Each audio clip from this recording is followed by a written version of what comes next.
Sudah bisa dimulai? Assalamualaikum warahmatullahi wabarakatuh. Waalaikumsalam warahmatullahi wabarakatuh.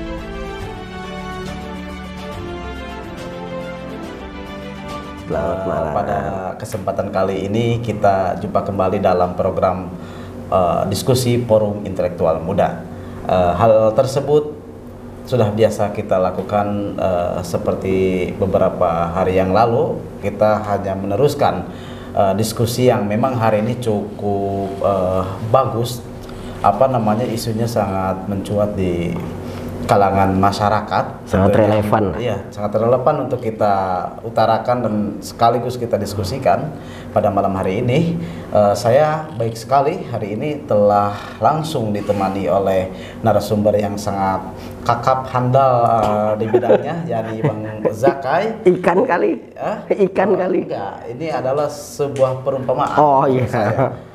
Oke, baik sekali. Pada malam hari ini kita akan berbicara mengenai isu radikal atau isu terorisme, yang mana memang ini menjadi sebuah perhatian yang sangat serius, entah pemerintah ataupun masyarakat itu sendiri. Nah, hari ini kita mendapatkan berita yang sangat menghebohkan di telinga saya, bahwasannya teroris ini sudah memasuki berbagai lembaga-lembaga yang cukup strategis, yaitu di lembaga BUMN begitu. Ya, saya sering lihatlah banyak slogan-slogan ketika saya pulang ke Jawa Barat di di daerah Waskita Karya, itu daerah Purwakarta, yang namanya utamakan sholat gitu. Itu sudah bisa mengindikasikan begitu secara tidak langsung begitu. Kemudian ada juga di Bekasi ada seorang imam, dan itu menjadi terduga teroris dan lain sebagainya. Banyak contoh-contoh yang lain hari ini mencuat di permukaan di permukaan kita, dan ini sudah nampak, sudah nyata, dan kita selaku anak bangsa yang baik dan benar begitu, yang patuh terhadap aturan-aturan negara, harus memberikan pemahaman terhadap masyarakat bahwa yang namanya gerakan-gerakan yang terselubung atau rahasia itu harus selalu diwaspadai begitu, agar tidak meluas kemana-mana. Oke, baik. Untuk mempersingkat waktu, saya akan meminta langsung pendapat serta pandangannya dari Bang Zaki. Silakan Bang Zaki, bagaimana pandangan dari pimpinan Forum Intelektual Muda untuk menghadapi situasi yang tadi saya jelaskan begitu. Oke, terima kasih Bung Uzan mengenai prolognya tadi, bahwa saat ini kita sudah saya sebutkan lebih daripada waspada. Dalam kategori kenapa jadi lebih daripada waspada, saat ini yang baru-baru saja terjadi berita menghebohkan kita semua bahwa terduga terorisme ditangkap kembali. Ini adalah bagian dari Neo Jamaah Islamiyah, Neo JI lah, yang pernah sudah diutarakan oleh Bang Surya kemarin, bagaimana kita harus waspada terhadap munculnya kembali Neo JI tersebut. Nah, ini adalah mungkin menjadi sebuah euforia bagi JI, tapi JI yang baru. Kalau JI lama kan sudah ditangkap, kepala-kepalanya ditangkap, tokoh-tokohnya udah ditangkap. Tapi ini adalah euforia Neo JI baru. Nah, Neo JI baru ini kita ketahui dia memiliki paham terhadap paham JI, tetapi dengan skema yang berbeda. Pola gerakan. Ya, pola gerakan mereka berbeda dengan JI lama. Okay. Tapi pahamnya tetap. Nah, yang berhaluan, yang bisa berhaluan hampir mirip dengan Taliban yang ada di Afghanistan. Ini yang perlu kita waspadai benar. Karena saya sebutkan dari awal, ini lebih daripada waspada, sudah danger, sudah sangat darurat. saatnya pimpinan BUMN yang saya Bung Uzan sebutkan tadi kan BUMN, ya kita sebutkan sajalah plat merah. Ya. Plat merah, perusahaan-perusahaan plat merah. Ini sudah riskan, danger sudah.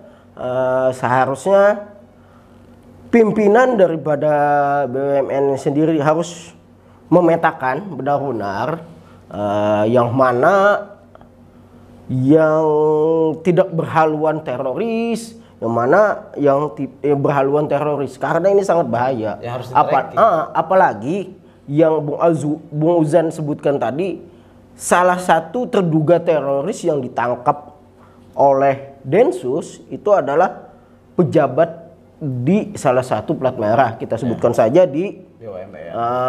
Kimia Farma lah. Beliau di salah satu Kimia Farma di Pulau Gadung. Nah, ketakutan-ketakutan ini bisa menjadi apa ya bagi kita sendiri, mewaspadai diri sendiri dan mewaspadai keluarga dan lingkungan kita yang paling utama. Ya, jadi sebuah peringatan. Iya, peringatan bagi siapapun, bukan bagi kita semua, bukan bagi kita saja, bagi semua menjadi sebuah peringatan. Nah, ini harus dibasmi, harus dibumi hanguskan, dimulai dari minimal BUMN perusahaan plat merah itu dikomandoi oleh Pak Menteri, Pak Erick Thohir lah, Pak Menteri harus segera melakukan membentuk gugus tugas, membentuk sebuah gugus tugas yang benar-benar menetralisir terduga paham-paham terorisme dan radikalisme ini. Harus ini secepatnya yang dikomandoi oleh Menteri BUMN itu sendiri. Nah, kalaupun tidak berani, ya mundurlah Pak RT. Iya.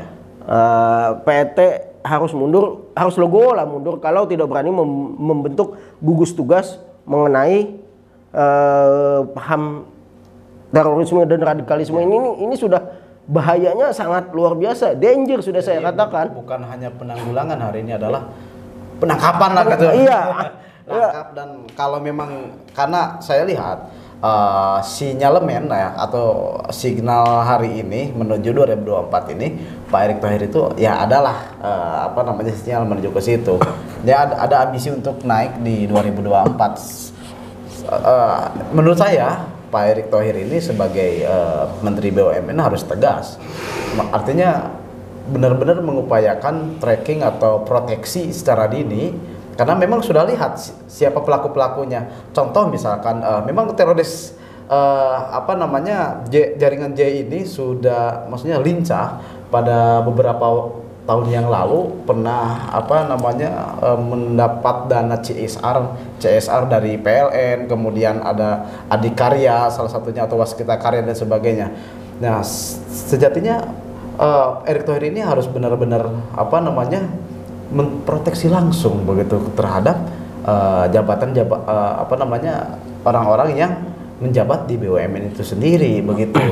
Karena ini beberapa hari yang lalu misalkan kayak penangkapan teroris yang di Cimahi dengan sekaligus mengumpulkan barang-barang bukti berupa celengan. Nah, itu sebagai bahan dasar menurut saya. Ya, inilah yang sangat mengkhawatirkan kita semua adalah yang dikatakan oleh Bang Surya kemarin bahwa dengan Neo JI ini polanya, skemanya ya mereka harus meminta-minta kepada semua orang bahwa mereka ini adalah ceritanya mereka bukan JI gitu. Nah, inilah yang menjadi sebuah kita harus jadi bahaya bagi kita semua. Yang kan barang bukti saat itu yang pertama adalah celengan, uang tunai. Kan untuk siapa? Oh, katanya untuk yatim piatu mereka juga, padahal kan pembangunan masjid dan masjid-masjid mereka juga. Inilah yang jadi sebuah bahaya, sangat danger saat ini. Sudah saatnya saya katakan kembali, Menteri BUMN yang sebagai koordinator umum di dalam plat merah di dalam perusahaan plat merah ini harus melakukan tracing ataupun membentuk sebuah satuan tugas atau gugus tugas Ya, betul. yang benar-benar fokus terhadap radikalisme dan terorisme ini. Kolaborasinya kan bisa banyak nanti dengan Densus, BNPT dan lain-lain, Labin juga kan bisa. Tapi kan koordinatornya kan untuk yang di perusahaan plat merah ini harus Menteri BUMN. Kalau tidak berani Menteri BUMN membentuk gugus tugas ini, lebih baik mundur aja lah, karena ini sudah lebih daripada bahaya laten. Lebih sudah, saya katakan lebih. Dan informasi ini Bang, bukan hanya terjadi sekarang. Ini pernah muncul di 2018, 2019 kira-kira tahun itu. Saya juga pernah berdiskusi soal itu. Sampai sekarang tidak ada perhatian khusus dari pemerintah. Begitu seolah dibiarkan. Contoh misalkan di Kominfo, misalkan dulu ada yang ditangkap juga, kemudian ada juga di di Telkomsel, itu di Telkom ya. Nah itu kan salah satu anak dari perusahaan BUMN begitu. Nah sekarang kita sebut saja Adikarya, kemudian Waskita Karya, Wika dan sebagainya, itu kan perusahaan-perusahaan yang sangat ya menurut saya besar begitu. Nah artinya Pak Menteri ini harus segera langsung menindaklanjut ke lapangan atau secara langsung ke bawah begitu. Kita sadar sendiri tugas pokok dan fungsi daripada Menteri BUMN kan besar. Ya harusnya Menteri BUMN membentuk, kayak saya katakan lagi, membentuk gugus tugas ataupun satuan tugas untuk membasmi, ya saya sebutkan membasmi, membumi hanguskan terorisme dan radikalisme di BUMN dan anak usaha daripada BUMN sendiri. Karena ini kan menyangkut harkat derajat masyarakat. Betul. Atau dengan cara seperti apa? Cara membumi hanguskannya seperti apa? Bentuklah sebuah gugus tugas tersebut. Membentuk gugus tugas atau satuan tugas tersebut dengan tugas pokok dan fungsinya adalah bagaimana men-tracing, bagaimana mengetahui bagaimana caranya membumi hanguskan di dalam gugus tugas itulah. Siap. Jadi tugas pokok dan fungsi daripada gugus tugas penanganan radikalisme dan terorisme ini. Oke, ini sebelum ditutup, saya kira ini sudah lengkap bagaimana penjelasan dari Abang Jaki ini mengenai penanganan teroris ini, radikalisme dan terorisme ini. Dua poin ini yang sangat penting hari ini. Betul. Sebelum kita undur diri, alangkah baiknya ini menjadi memberikan pemahaman kepada masyarakat secara umum. Gimana Bang? Untuk bahwa kita itu harus memberikan peringatan akan terjadi teroris yang lebih besar gitu. Ya kepada kawan-kawan semua, kepada netizen, kepada masyarakat umum, haruslah waspada bagaimana cara skema-skema daripada Neo JI ini, yaitu mewaspadai diri, mewaspadai lingkungan dan mewaspadai masyarakat di lingkungan minimal RT tersebut. Oke, itulah yang jadi harus waspada, membentengi diri dengan imanan yang lebih kuat bahwa ini loh JI gitu loh, ini loh radikalisme, ini loh terorisme. Itulah seperti itu. Sangat berbahaya. Iya, sangat berbahaya itulah. Terima kasih Bang Jaki atas penjelasan yang sangat sangat cerdas sekali menurut saya. Terima kasih. Dan mudah-mudahan ini menjadi perhatian dan memberikan peringatan kepada pemerintah untuk segera menindaklanjuti. Saya Ruslan Effendi undur diri. Assalamualaikum warahmatullahi wabarakatuh. Waalaikumsalam warahmatullahi wabarakatuh.